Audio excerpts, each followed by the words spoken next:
Hi, everyone. Welcome back to another episode of Beyond the Screen. Let's get real, for real. So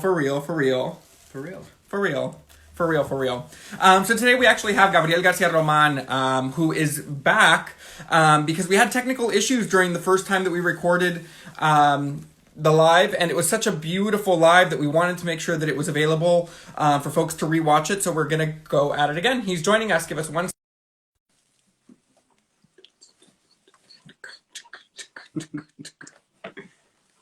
Hi, everyone. Hello. Oh, there he is. How's it going? Gabriel. ¿Cómo están? Bien. How's it going? Good. Good. Sitting in my living room like, okay, I got to make sure I'm on time and everything. Are you a little less nervous this time, Gabriel? No, a little less because I've actually been having all these virtual studio visits this week, so I've gotten used to talking to the screen now. Okay, good. I was just sharing with everyone who's on, and for folks who will watch this later, that we have the really beautiful pleasure of getting to have this conversation with you a week and a half, maybe 2 weeks ago. Yeah. And I'm like so bad with time. I'm like, what day is it? Welcome and it to was the such quarantine. What was that? I said, welcome to the quarantine. You never know like what day of the week it is. Right. Yeah, no, exactly. I'm like, we started only drinking on the weekends, having like a beer or two on the weekends. That way we could keep track of the week. Just kidding. I've actually been drinking a lot more at home than I normally do. I've had like a bottle of mezcal forever and it's gone. Oh, I know. Yeah. Well, Guilty. Yeah. And we actually are collaborating with a mixologist to release El Comalito Collective quarantine cocktail. Yeah, I saw that. Just throwing it out there. Yeah. Anyway, I was sharing with folks that we had the beautiful pleasure of getting to have a conversation with you a couple of weeks ago, and it was so beautiful. And we were both, I think all three of us were just so like sad when we clicked end, and then Instagram didn't give us the option to save it as an IGTV. So yeah. I don't know what happened, but now there's backup. So if Instagram F's up, then we still have it. So we're good. Oh, awesome. Okay. Yeah. Cool. So yeah, so let's go ahead and get started. Thank you everyone for joining us. So Gabriel and us met when we first opened El Comalito Collective in 2015, and Gabriel was part of our inaugural show. So we reached out to Gabriel in hopes that he would respond to our message and exhibit some of his queer icons with us. And to our surprise, he responded. You responded, Gabriel. Yeah.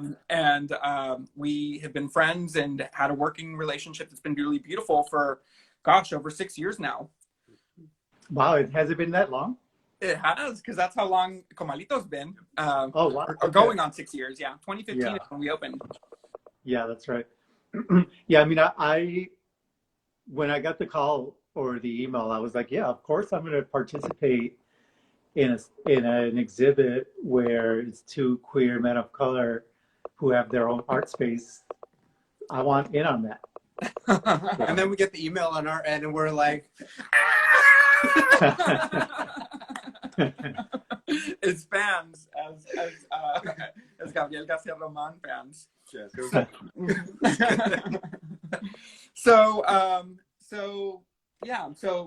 Gabriel, when did you, like, have you always known that you're an artist? Kind of like, when did you take on this label of like artist? I know labels are kind of like weird, but like owning it. Like, when did you own that label? When did I own that label? I want to say that that's a recent discovery or a recent, it's recent. I want to say maybe in the last 4 or 5 years, I've started calling myself an artist. And like I said, I think it's mostly been because other people call me an artist. And so then therefore, if everybody calls me an artist, I must be an artist. But I've always been creative, right? But I've never like intentionally made art until recently until the last decade or so. And when I say recently and I say decade, is because I'm an old man. So even 10 years, it's still recent. Well, first of all, you are not old man. You have more energy than me. Like just looking at your online presence, it's like, oh, I'm making a bench today. Just kidding, I made 5. You have like the ones where there's like 3 of you doing stuff, and we're like, I want a couple of me as well. Shoot, I need help.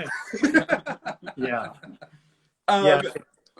It's funny. It's like, it's something that I think about all the time, right? About the fact that I'm always making things or always creating. And I always think about the fact that for most of my 20s, I was so sedentary and so complacent with just existing. And that it's only been in the last decade or so that I found my purpose, which is art, making art. And so now I'm just making up for lost time. And so that's why I'm like, I want to do embroidery. I want to make shirts. I want to do woodworking. I want to print. I want to do all these things. I just want to dabble in everything that everything that I could possibly get my hands on. well, you're not dabbling. You're freaking thriving, first of all. And number 2, stop making the rest of us look so lazy. Uh, but you said so Gabriel, you mentioned that you've only really like owned this title for like the last decade of your life, and that you've only been really creating art for the last decade. But like, did you grow up around creative folks? Like, does this come from somewhere? Did your fairy godmother come by and go tickle tickle like 10 years ago? What happened? You're an artist. No, I definitely consider like my immigrant experience as being like the building blocks to art making. So just watching my dad collect scrap metal and then fix it up or do something with it, repurpose it. And so that's always been in me through him or through both my parents, just being able to create something out of nothing. And it's not only just me, like all my siblings, we've all been like just making shit, just because we couldn't afford toys. So you know what, we're gonna make this little wooden thing a toy. And so, I always feel like that's where my creativity, my curiosity comes from, is through my immigrant experience. Yeah. That's beautiful. Yes. No, I can relate. I remember playing, zapatos or carros de zapato with my siblings, Yes. That sounds so fun. Oh my God, I totally forgot. So I can totally relate. But you mentioned your dad and that like you would build toys and like, did you learn to like woodwork and like this Rascuache style that you're always talking about? Is that like in direct correlation to your dad, or like where does this come from? Yeah, for sure. It definitely comes from my dad. I mean, like my dad was always working during the week, and then on the weekends, he would have like a cigarette in one hand and a can of beer on the other, like trying to think of what project he's gonna make or work on that weekend. If it wasn't fixing a car, then it was fixing a washing machine or creating some apparatus for my mom to clean her pots and pans or something. And I was always forced to be his little assistant. He was, at that time, I found it to be I hated it because he was really abusive, verbally abusive when I was his assistant. But now I see it as like, well, thanks to him, I'm able to just pick up a table saw and be confident about it. Yeah. That's it's kind of like bittersweet memories, no, but also like really beautiful. Yeah, for sure. In a recent conversation that we had, Gabriel, you had talked about like your curiosity stemming from your dad as well. And you shared this really beautiful story, and I don't know if you want to reshare, but about like your dad being unafraid to like tear something completely down or break it apart to then like learn how it's done and then like rebuild it. Yeah, and yeah. That's kind of where your curiosity stems from, and that's how do you mind talking a little bit about that?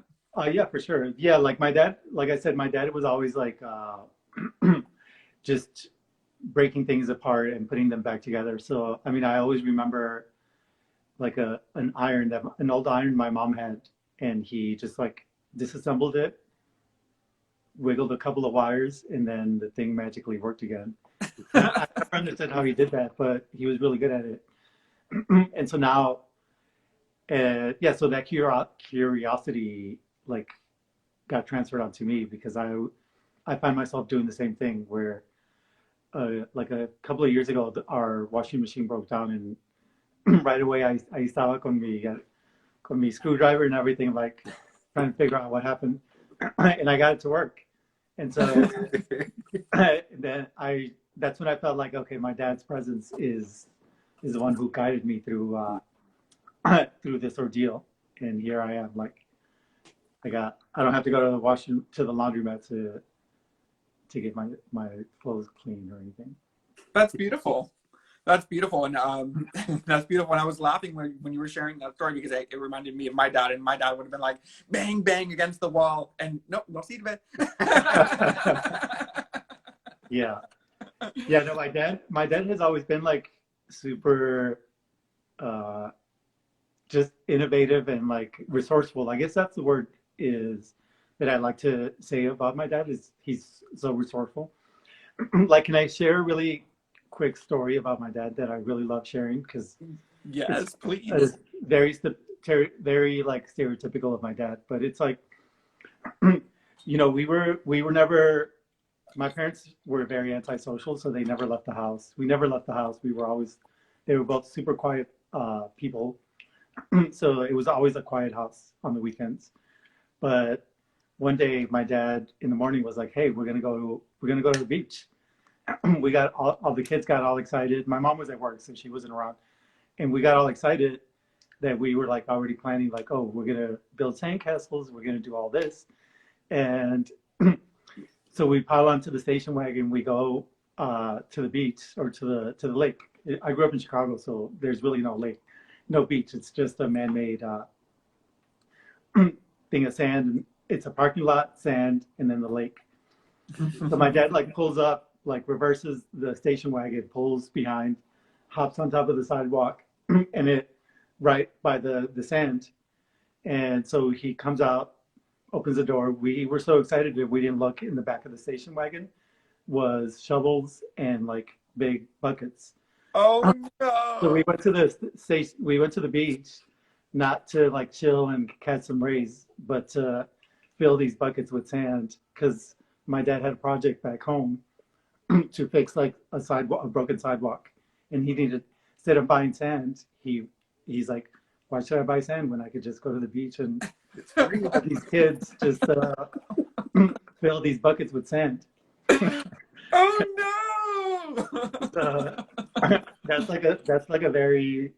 That's a very Eulogio Garcia story, and Oh. and how his kids are like his little indentured servants. Oh. Please tell me that wasn't your very, very first beach experience. No. Okay.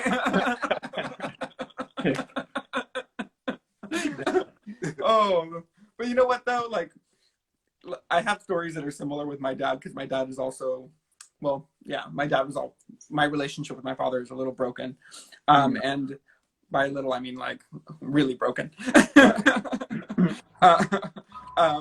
But you know, like those stories are now like funny and Yeah, totally. They become beautiful memories afterwards, you know? So, yeah, it's anyway. true because, yeah, I think about that because, you know, I think I spoke about this the last time that we were on, about how my relationship with my dad was really, really shitty, right? Like I held on to all of this anger that I had towards him from all of those experiences of like being verbally abused, physically abused by him.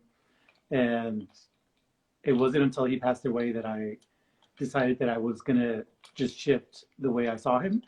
Instead of seeing him as like this evil abuser, I decided that I wanted to see him also as this inspiration that he was to me. that I didn't see that until I was an adult, you know. So Yeah, thank you for sharing that, Gabriel. yeah. So Gabriel, you have really beautiful connections to the West Coast. You grew up in Chicago, Chicago. Chicago. And are now thriving in Nueva York. Yeah. Like, can you talk a little bit about like the artist community that you found in kind of like throughout the country? I know that you mentioned you really haven't, I guess, taken on this like artista label until like the last 10 years. Like, how did you get into finding your artist community? Like, was it through social media? Mm-hmm. Was it that you found an artistic community when you moved to New York? Like, what was that experience like for you finding an artist community? Yeah, well, it's definitely, it started when I moved to New York for sure. Like I moved here and I had a really good friend who encouraged me to pick up a camera, and it's because of him that I did that. And then it escalated from the camera to silkscreen to all these other art forms that I've been working on.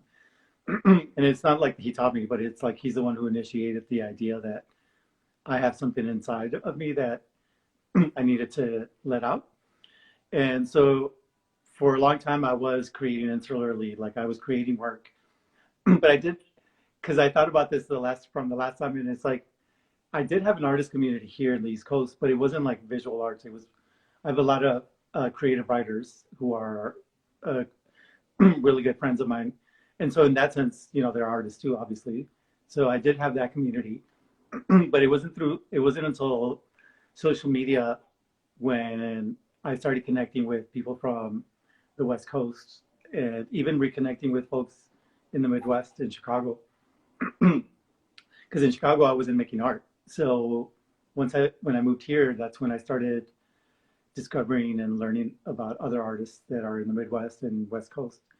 But yeah, it's definitely been through social media that this connection that right now that I have with the West Coast developed, because it's for some reason, it's the West Coast that is a lot more familiar with my work. And yeah, it's more familiar. They're a lot more familiar with my work than the East Coast, which I find interesting because this is where I live. Yeah.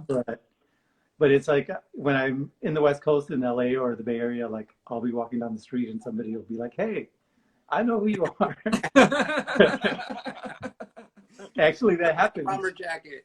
That happened when we were in the Bay Area. Remember, we were walking down Oakland and ran into a friend who was like, "Hey, how random that I would know somebody in Oakland." Yep, we were looking for a place to eat. We're gonna go get macaroni and cheese. We were gonna go get macaroni and cheese. We were, but you know what? Someone during the last time that we were having a conversation, one of your East Coast fam bam, hashtagged you, Tío Gabriel. So on the East Coast, they know you as Tío Gabriel. How did that happen? Actually, I'm known as Tío Gabriel all over the country. Oh, okay. Perdón. No, I don't know. I'm late to the game. Yeah, I don't really know how. I think it happened because I'm still too young to be a daddy, and too old to be a twink, so I'm a Theo. Okay. But yeah, but there's a lot of folks out there that follow me on Instagram who call me Theo, or they're always like, "Oh, you're that Theo that I've always wanted." and so I really take on to that title because when I was young, I would have loved to have a cool Theo. So, you know, that's what I try to be right now is with with everybody else. It's like that cool Theo. It's like I have a niece who a real niece who calls me Funkle. Bunkle?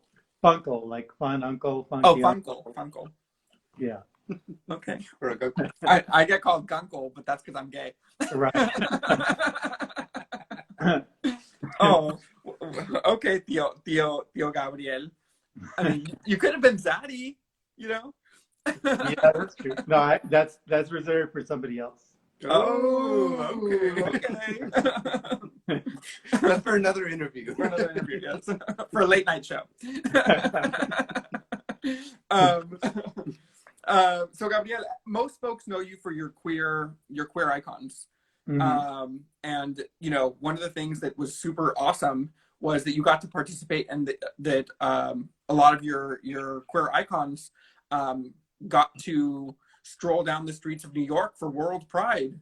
Like, Yes. that's fucking amazing. Like, how did that happen? Like, what an honor. Do you mind sharing a little bit about that? I get so excited just like remembering. Like, I can't imagine what you were feeling. Yeah. Yeah, it was definitely like it was a whirlwind. Like I was contacted by the museum to and see if if I would be interested in doing this activation with my work for the museum. And at I first love how you I huh? love how you say that all nonchalant. Like, I just got contacted by the museum. Because it was like it was just crazy that they would even know who I was but then they were like, oh, we just came out of a meeting and we asked folks to nominate artists who are queer artists who are making work that you're interested in. And they said, well, your name came up 3 times, so obviously you're the person who we contacted first.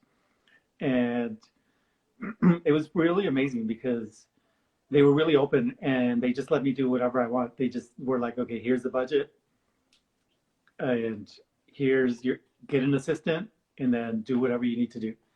And that was amazing because for a whole month, I had my own studio in their space and I just made all of this work or, created all of the banners with my assistant Edlene. And yeah, it's amazing. Hold on. I actually still have the one. Ah, Laura, West Yeah. Coaster. So that's an example of one of the banners that walked down the parade. But yeah, it was amazing. It was like I think I mentioned this in the last interview that I'm somebody that overprocesses everything as it's happening. So I don't know how to live in the moment. And so I was just more worried about like, oh shit, like I could see this is a little off or that banner is missing this, blah, blah, blah. Like I was too busy finding like all the mistakes or all of these issues rather than being like, fuck, my shit is walking down Fifth Avenue on the 50th anniversary of Stonewall. That happened afterwards, actually. That happened, I think that happened that night when I got a chance to read all of the DMs that I got that day and just how touched everybody was. And then people that tagged me that watched the Pride Parade from Mexico City, from Wow. like it was televised, so you people were able to see it from all over the world. So that was really amazing. That's beautiful. What an amazing highlight too. Like Yeah, totally. QPOT plus, like just representation in general, especially for the anniversary. Like, what an honor to have a Latinx queer artist highlighting community on a huge platform and just I don't know. I mean, I vicariously lived this experience through your Instagram as well. Like I think it was Pochamami said she saw your Insta stories and that's how she was able to live through it. Yeah. But just seeing all these images of folks going down the street and yeah, it was just amazing, mind blowing, like historical, like Right. Yeah, it was totally. time, damn it. Yes, especially because, and I think we talked about this last time, that it's like often commercial and often like very white centric, Mm-hmm. and there's lack of representation. So like, what a fucking honor, Gabriel.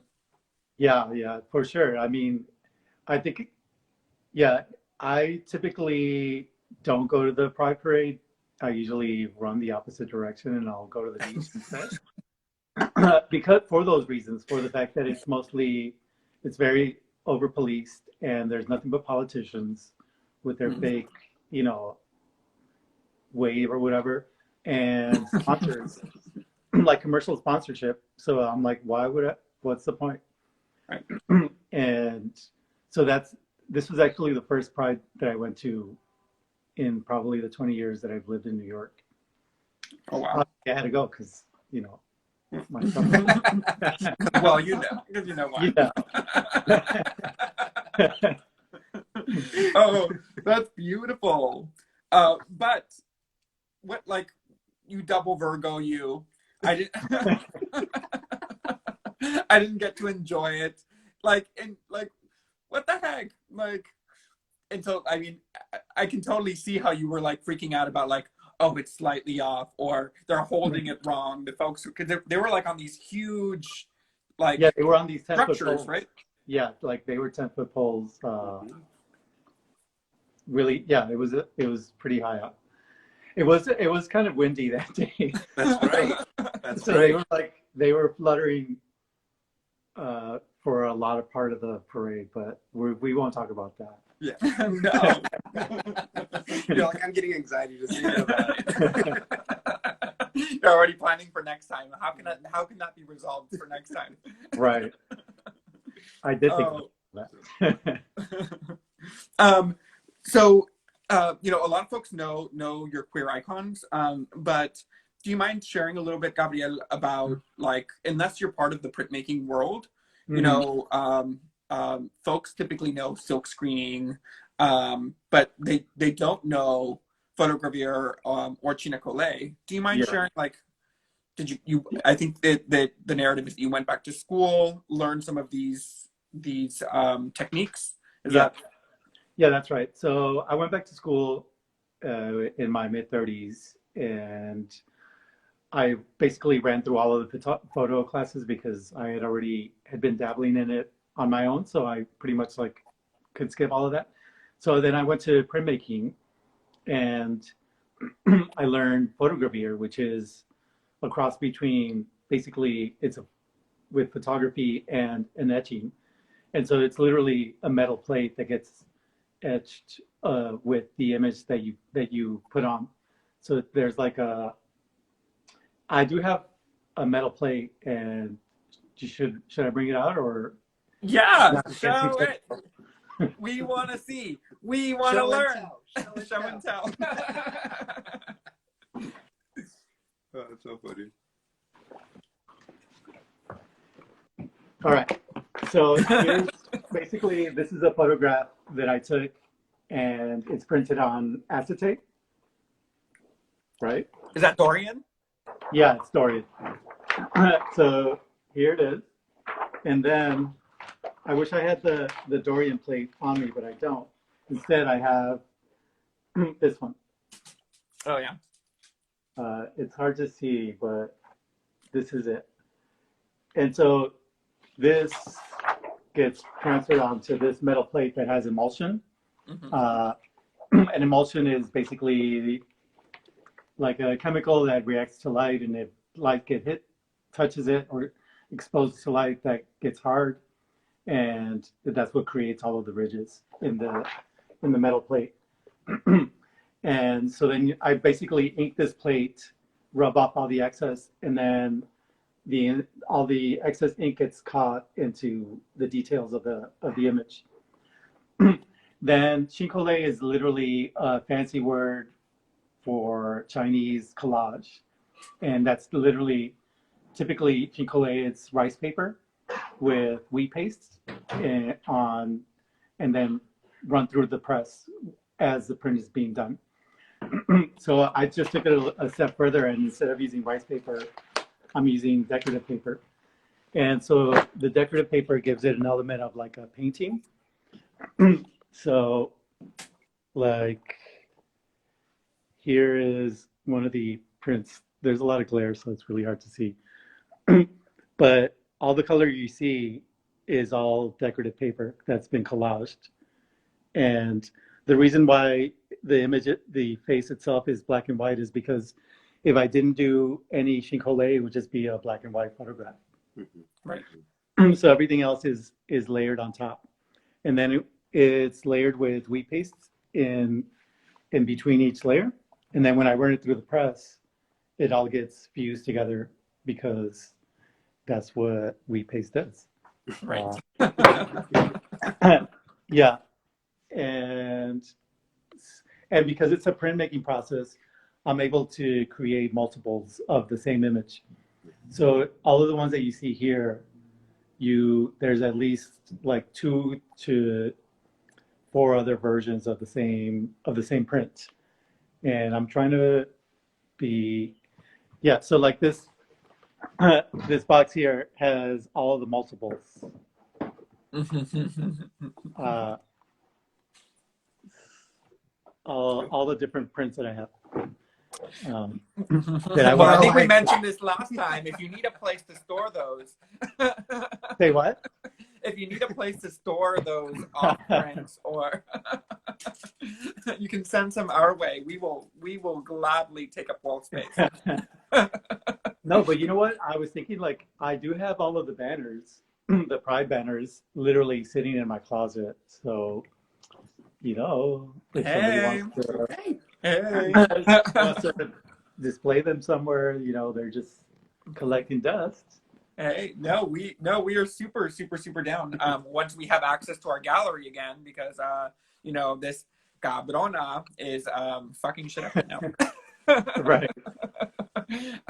Cabrona. I don't know who made the shirt. But there's anyway.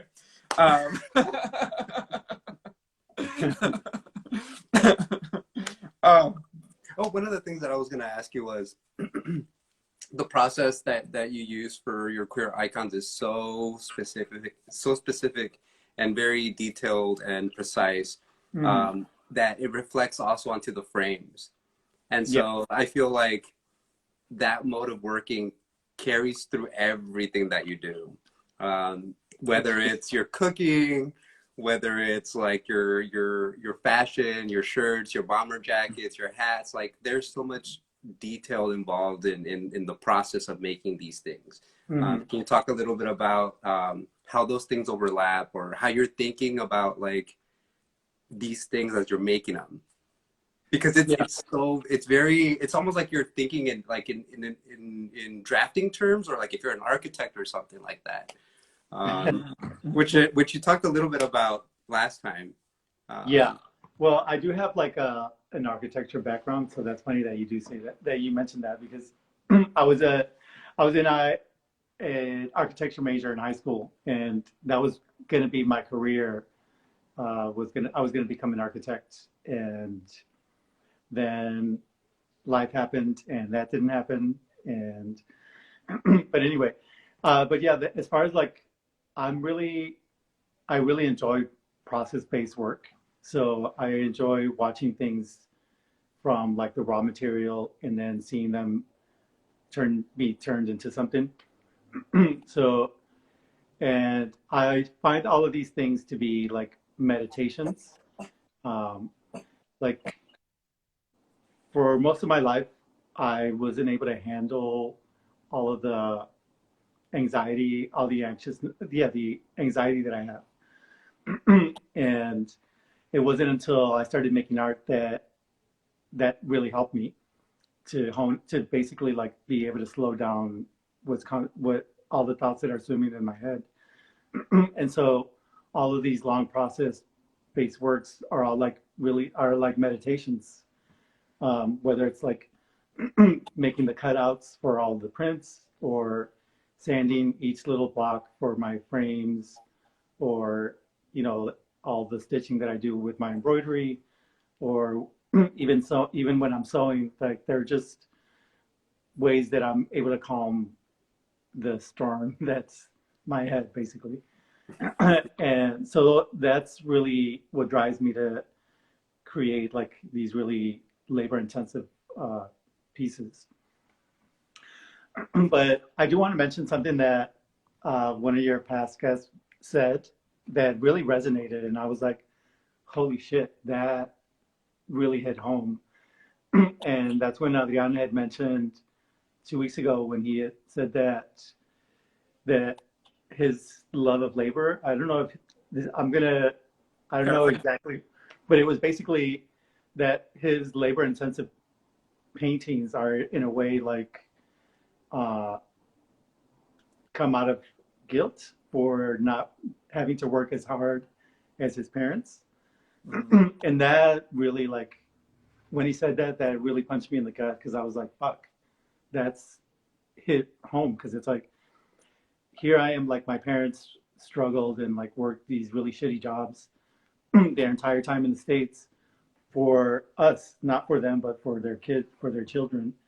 And here I am like living my best life in New York and being like living the life of an artist and without having to, I didn't struggle like they did. And so that sort of got me thinking about all of the labor that I also put into my work and how that's like in exchange for that.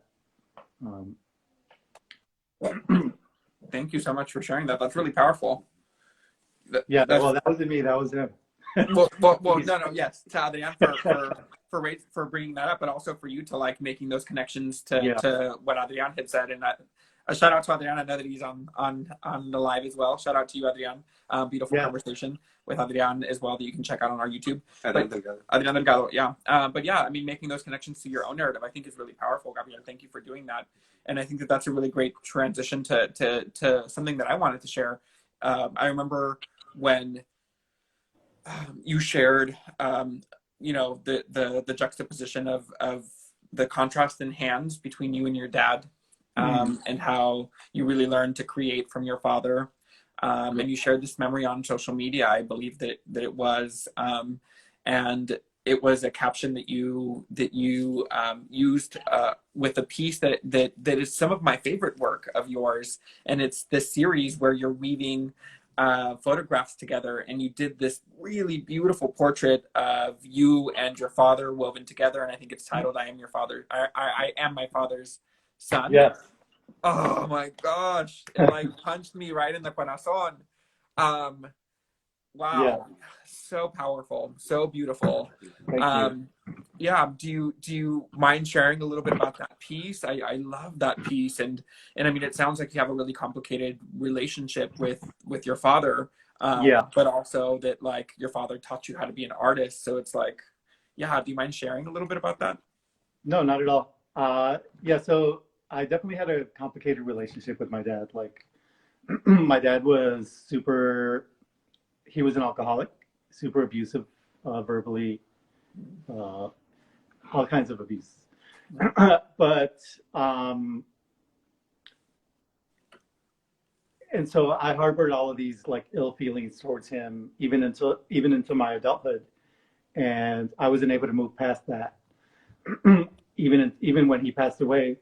So when he passed away, I remember getting the call, and it was like as if nothing had happened. And I was really trying to conjure up some kind of emotional reaction. And so I was looking through old photos of him, and I found this photo where he was positioned in the exact same way that a photograph that I had just taken. We were positioned in the exact same way. So I just immediately like superimposed my face on top of his and just started digitally stripping away pieces of me. And then I saw that even like in our like jowls, our mustache, it was the exact same thing. And I've always been told that I look like my dad, so as somebody that didn't like their dad, that was like, those were fighting words, right? So, and it wasn't, and like I mentioned earlier, where I did a lot of emotional work to get past that. I didn't want to harbor all of this anger and not have an outlet because he had already passed away. So there was never going to be any kind of resolution for the two of us or for me.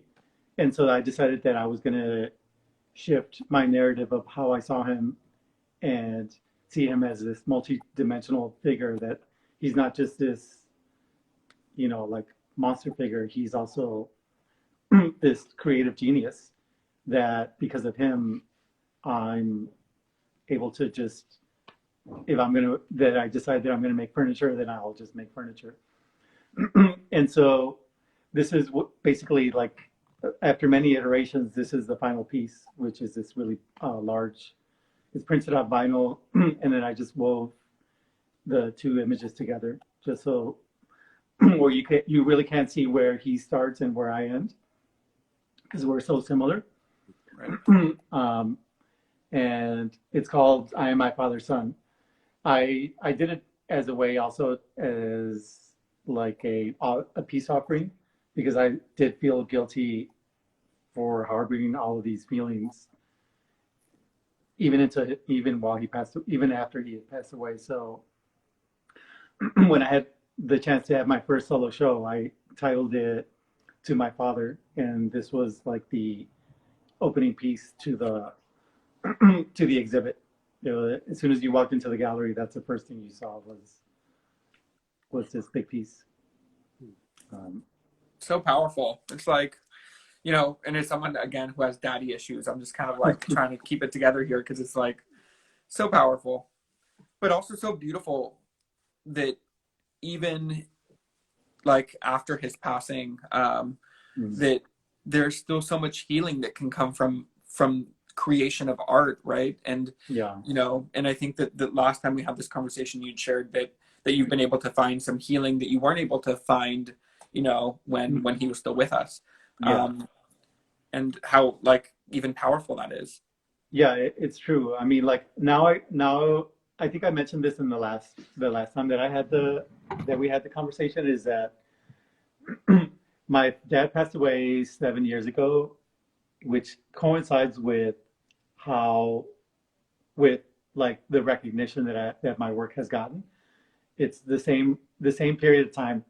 So I like to see that it's my dad's spirit that's like helping all of these opportunities come my way. And it's yeah, it's through him that I'm able to get myself out of messes. It's like, what would my dad do? You know, and so that's sort of how I'm running through life right now is using his memory and his strength as a way for me to get past difficulties. Because if somebody that can't speak the language and with very little education can figure out how to own a home, open a bank account, buy a brand new car, and all of these things, like if he can do that, then I have no excuse, you know. So, Thank you. Thank you for sharing that. Yeah. I didn't think it was going to hit me as hard this time since this is like take two and it's still so emotional, you know? yeah. And I just thank you because I think that, you know, even though the healing is happening between the relationship with you and your father, I think that, you know, it extends beyond your relationship. Like it helps me with the relationship that I have with my father. So thank you for that. Yeah. But to transition out of some sad stuff, Abel missed some things. You also make lamps. You also make lamps and jewelry and all of this other stuff. But you know, one of the things that I really enjoy, and it seems like a lot of other folks enjoy as well from your social media presence, is like you have this beautiful, vibrant, just energetic, just high energy like spirit, and you have these beautiful like living room solo dance offs. Can you talk a little bit about that? Because I know that you mentioned that you identify as an introvert, Yeah. and that like you know you've been more recently trying to come out of your shell in the last few years, and just putting yourself out there in like these like in just this Vulnerable way, positions. yeah, and very, very vulnerable. Like Right. can you share like where that's coming from? Or Yeah, absolutely. I mean, like I'm a Virgo, which means that I'm constantly trying to better myself or push myself. double And Virgo. double Virgo, Double Virgo. yeah. So I'm always trying to push myself and push me out of my comfort zone. And I started doing these dancing videos about a year ago, as a way to, so to backtrack a little bit, like because of the notoriety that Queer Icons has been getting, I've been getting a lot of invitations to universities to go to talk about my work. And as an introvert, that's like really nerve-wracking, right? To go in front of an audience and talk about your work. So I've been using these videos as a way to break down that idea that I'm shy and that I'm introverted by doing what the most vulnerable thing is to me, which is share something that's very personal to me, which is dancing, and do it out into like the social media space, which sometimes I feel like a fool after I post it, and I'm like, fuck, I'm gonna delete that shit. But then I'm like, no, you know, like this is part of growth. It's like I'm just showing my true self to people, and I think that's another thing is like letting people in, which is also something that's very hard for me. You know, I put up these walls, and it's very hard for me to break them down and let people in. So social media has really helped me with that, and making these dancing videos, and like, yeah, anytime that I'm sharing a video, it's because I'm pushing myself to be able to be comfortable to talk about just anything and to do anything, you know. After you've been contemplating for 10 hours, should I post it or should I not? Yeah. No, I posted right away, and it's like 10 hours after I posted that. Should I keep it on? Should I leave it? Well, we're happy that you keep them up because they give us life. Thank you so much for that. Like, yeah, they're beautiful. They're beautiful. I know that when I'm having a bad day and I'm like, I see Gabriel having a solo dance session in the sala, I'm like, okay, my day's gonna be okay. But you forgot he's dancing while he's cooking and making paletas, and it's like, what the heck? With 3 tripod cameras all set up so you can get the different angles for his later Photoshop photo of like, oh yeah, Oh no, yeah, I found an old phone the other day, and I was like, oh shit, it's over for you motherfuckers, because a video from this angle and another one from over here. Oh, that's beautiful. But wait, somebody asked that if I could please show my plants. So is it okay if I just like I'm gonna angle it this way so you could see? Definitely. And then we will, for folks who are on, thank you so much for supporting Gabriel and us. We will be taking questions. So if y'all want to start typing in any questions that you may have for Gabriel, feel free to do that. But yes, yeah, do you mind showing us, Gabriel, your plantitas one more time? Sure. Let's see. So these are all like my little succulents. Wow, it's really hard to do this with a tripod. Some more, and then I just made this little, what people call a plant bench for all my little plants. I don't know if you can see it. Mm-hmm. Have you counted how many plantitas you have? Yeah, 66. Oh wow! 66 plants. And yeah, exactly, and counting. This is also like some of the lights that I make. So if you can see that. That's beautiful. And those are some of the other weaved works that you have, right? Yeah. Against that back wall. Yeah. So this is an old body of work called Defining You, and it's really hard to see, but they're photographs that I hand wove together with pictures that the person sent me. So.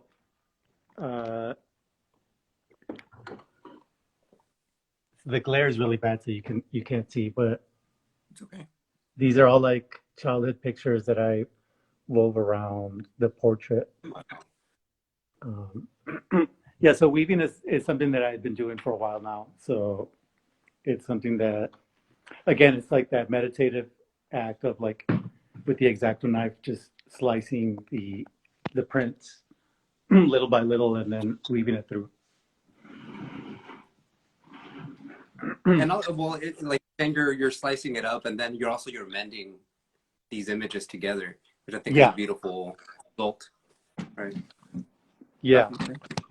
And Tina Medina Art is asking if you could please talk about your handmade shirts. Do you mind sharing how Sure. that came about? Yeah.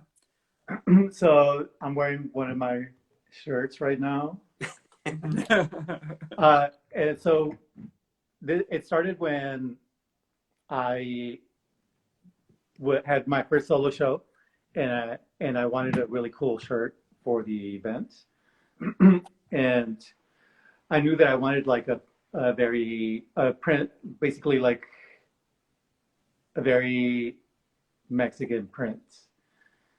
And so I found this fabric that had the Virgen de Guadalupe, and I started looking online on how to make shirts. So I downloaded a pattern, and then I just started like figuring out how to make a shirt for the opening. And so that's become like a tradition now, where every time I have an opening, I make a shirt for myself.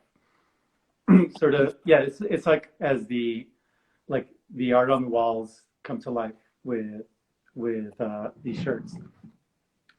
So this shirt I made when I had an opening last year called Maricon X, and I wanted to make like a little. So I like wordplay, and so I call myself Mexican Maricon, right? For Mexican American, but Maricon. And this is my flag. Is this Mexican Maricon shirt? Instead of red, white and red, it's pink and red, and instead of the stars, it's all the Aztecs on the shirt. So when does Tío Gabriel Boutique open? People always ask me like, oh, when are you going to start selling your shirts? When are you going to start doing blah blah? But it really, I make art for art's sake, I guess, and not necessarily to commercialize or monetize on things. And so I really don't like. Yeah, I don't want to. It just takes me too long, and I also don't like to. Yeah, it takes me too long to make shirts that I don't want to make that a priority, I guess. Well, if you're not going to sell shirts, can you sell the bomber jacket? Yeah, that was the hardest thing that I've ever done is that bomber jacket, and I've made 3. And my mom asked for one for her 70th birthday, and I was like, no. Oh shit! Well, if there's no hope for your mom, there's no hope for the rest of us. Yeah, I did end up giving her my Frida Kahlo one. Like, it was the first one that I did, but I'm like, it's my mom. Come on, don't be an ass. So yeah, so I gave it to her. Okay. So we know whose door to knock on. Yeah. Good luck trying to take it off her. I'll show you a picture of her wearing it, and she's looking like my son did that. Right. Oh well, yeah. Especially if at first you were like, no. Ahora que se la quita. That's so funny. Yeah. That's so funny. Nancy was asking how you come about the patterns. Do you create the patterns? Like, where did you take them from? Yeah, this is actually a pattern. Alexander Henry is the designer who makes these really appropriated, culturally appropriated textiles. So what I do is I take it, but then I cut it up and create my own pattern from his work and dye it. So this wasn't this color, like I dyed the fabric to get this print. But I don't know if you can tell, but it's like It's slices. it's just spliced prints. It's a spliced print, and then I'm just weaving it, stitching it all together. Nice. Super nice. Super nice. Well, whenever you're ready to sell, just send us a text. I'll let you know for sure. I'll let you know. Make sure you have your black card ready. Oh, I'm like, I don't think I have the credit for that. I'm like, you do know we run a nonprofit, right? Yeah. I got layaway options. Thank you. No, thank you so much, Gabriel. And as we start to wrap up, just because we don't want Instagram live to cut us off because it only allows us to be on for an hour. Well, is there any other any closing thoughts that you have, Gabriel, that you'd like to share with your supporters, with your fans, with your super fans, us? Like anything maybe that we didn't talk about, or something that was lingering from the last interview that you're like, oh dang, and stayed up 10 hours after thinking I should have said that. No, I mean, I really don't, but I do want to make like something, like I'm readily available, or like I'm always around. So I don't want people to feel like, oh, this guy's so busy, blah, blah, blah.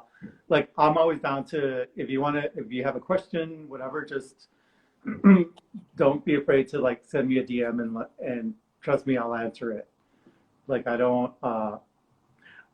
I'm here for all of y'all. Like I'm here for the people, and I'm down to share any kind of insight or anything that I might have. So just always know that Tío Gabriel is here. Oh, that's beautiful. Amazing. That's Yeah, beautiful. That's how you build Shout out community. to my sobrina Pochamami. She made a trip. She drove from Baja California to Long Beach to take my workshop. So she's always going to be like my +1 anytime I'm in California. Get it, Mommy.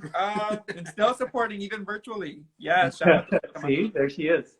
Yes. Oh. All right, pues, Tío Gabriel. Thank you so much for the beautiful plática.